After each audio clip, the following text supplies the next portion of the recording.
ഇത് നമ്മൾ വെളുത്തുള്ളി അച്ചാറാണ് കേട്ടോ ഉണ്ടാക്കുന്നത്. അപ്പോൾ അതിന് വേണ്ടിയിട്ട് ഒരു പാനിലേക്ക് ഏകദേശം ഒരു 3 ടേബിൾ സ്പൂൺ നല്ലെണ്ണയാണ് ഉപയോഗിച്ചിരിക്കുന്നത്. നല്ലെണ്ണയ്ക്ക് പകരം നമുക്ക് വെളിച്ചെണ്ണ വേണമെങ്കിലും ഉപയോഗിക്കാം. എണ്ണ ചൂടായതിന് ശേഷം ഇതിലേക്ക് 1.5 കപ്പോളം വെളുത്തുള്ളി ചേർക്കാം. വെളുത്തുള്ളി നല്ലതുപോലെ തന്നെ ഒന്ന് വഴറ്റിയെടുക്കണം. കളറൊക്കെ ഒന്ന് മാറി ഒരു ബ്രൗൺ കളർ ആവുന്നത് വരെ വഴറ്റിയെടുക്കാം. അപ്പോൾ നമ്മൾ ഈ വെളുത്തുള്ളി അച്ചാർ കുറച്ച് ഡിഫറെൻ്റ് ആയിട്ടാണ് കേട്ടോ ഉണ്ടാക്കുന്നത്. അപ്പോൾ നല്ലതുപോലെ തന്നെ വെളുത്തുള്ളി മൂക്കണം. ഇപ്പോൾ കണ്ടില്ലേ, കളറൊക്കെ അത്യാവശ്യം മാറി ഒരു ബ്രൗൺ കളർ ആയിട്ടുണ്ട്. ഇനി നമുക്കിതൊരു പ്ലേറ്റിലേക്ക് മാറ്റാം. ഇനി നമുക്ക് ഈ വെളുത്തുള്ളി ഒന്ന് ക്രഷ് ചെയ്തെടുക്കാം. അപ്പോൾ മിക്സിയുടെ ചെറിയ ജാറിലിട്ട് ജസ്റ്റ് ഒന്ന് ക്രഷ് ചെയ്തെടുത്താൽ മതി. അപ്പോൾ ഒരുപാട് അങ്ങ് പേസ്റ്റ് ആക്കണ്ട, കുറച്ചൊന്ന് ചതച്ചെടുത്താൽ മതിയാവും. അങ്ങനെ ഇഷ്ടമില്ലെങ്കിൽ നമുക്ക് ഇത് മുഴുവനായിട്ട് തന്നെ ഉപയോഗിക്കാം. അല്ലെങ്കിൽ പകുതി ക്രഷ് ചെയ്യാം, പകുതി അങ്ങനെ തന്നെ വയ്ക്കാം. ഞാനിപ്പോൾ മുഴുവനും ഇതുപോലെ ക്രഷ് ചെയ്തെടുത്തിട്ടുണ്ട്. ഇനി നമുക്ക് അച്ചാർ ഉണ്ടാക്കാം. അപ്പോൾ നമ്മൾ വെളുത്തുള്ളി വഴറ്റിയപ്പോൾ തന്നെ കുറച്ച് എണ്ണ ബാക്കിയുണ്ട്. അതിലേക്ക് വീണ്ടും ഏകദേശം 1 ടേബിൾ സ്പൂൺ എണ്ണയും കൂടി ഒഴിച്ചു കൊടുക്കാം. എണ്ണ ചൂടായതിന് ശേഷം ഇതിലേക്ക് 1/2 ടീസ്പൂൺ കടുക് ചേർക്കാം. കടുക് നന്നായിട്ട് തന്നെ പൊട്ടി വന്നിട്ടുണ്ട്. ഇനി ഇതിലേക്ക് 2 ടേബിൾ സ്പൂൺ ഇഞ്ചി ചെറുതായിട്ട് കട്ട് ചെയ്ത് അത് ചേർക്കാം. കൂടെ തന്നെ 5 പച്ചമുളക്, കറിവേപ്പിലയും കൂടി ചേർക്കാം. ഇനി ഇഞ്ചി പച്ചമുളകൊക്കെ നല്ലതുപോലെ തന്നെ വഴറ്റിയെടുക്കണം.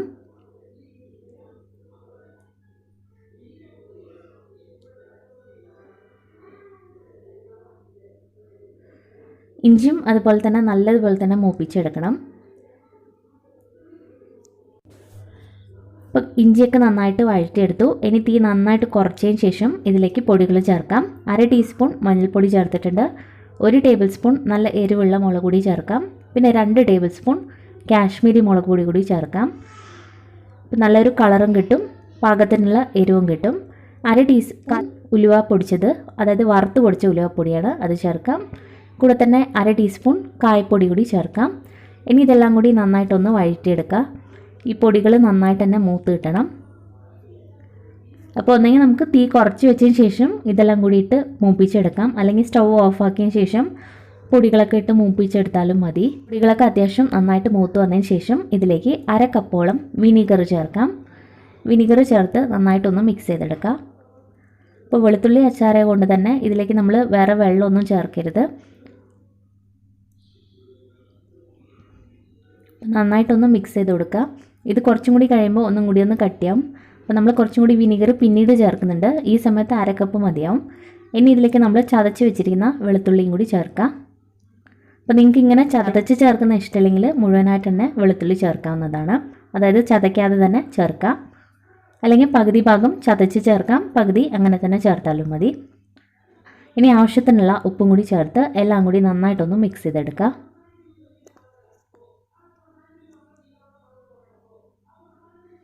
അപ്പോൾ ഇങ്ങനെ നമ്മൾ ചതച്ച് ചേർക്കുമ്പോൾ ആ വെളുത്തുള്ളിയുടെ ഫ്ലേവർ നന്നായിട്ട് തന്നെ കിട്ടും. പലർക്കും വെളുത്തുള്ളി മുഴുവനായിട്ട് അങ്ങനെ കഴിക്കുന്ന ഇഷ്ടമല്ലായിരിക്കുമല്ലോ.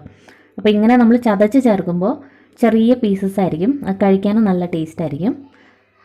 അപ്പോൾ നന്നായിട്ടൊന്ന് മിക്സ് ചെയ്തതിന് ശേഷം വേണം, എണ്ണയൊക്കെ നന്നായിട്ട് തെളിഞ്ഞ് വരണം. പിന്നെ അച്ചാറിൻ്റെ നിറം ഒന്ന് മാറിക്കിട്ടും. ഏകദേശം ഒരു 5 മിനിറ്റ് വെച്ചാൽ മതി. ഇപ്പോൾ കണ്ടില്ലേ, സൈഡിൽ നിന്നൊക്കെ നന്നായിട്ട് എണ്ണ തെളിഞ്ഞ് വന്നിട്ടുണ്ട്.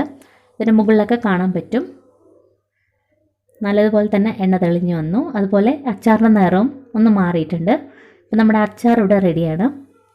ഇതിപ്പോൾ ഈ ഒരു പരുവത്തിലാണ് ഉള്ളത്. നിങ്ങൾക്ക് കുറച്ചും കൂടി ഒന്ന് ലൂസാക്കിയിട്ട് വേണമെങ്കിൽ ഒരു 1/4 കപ്പോളം വിനീഗർ കൂടി ചേർക്കാവുന്നതാണ്.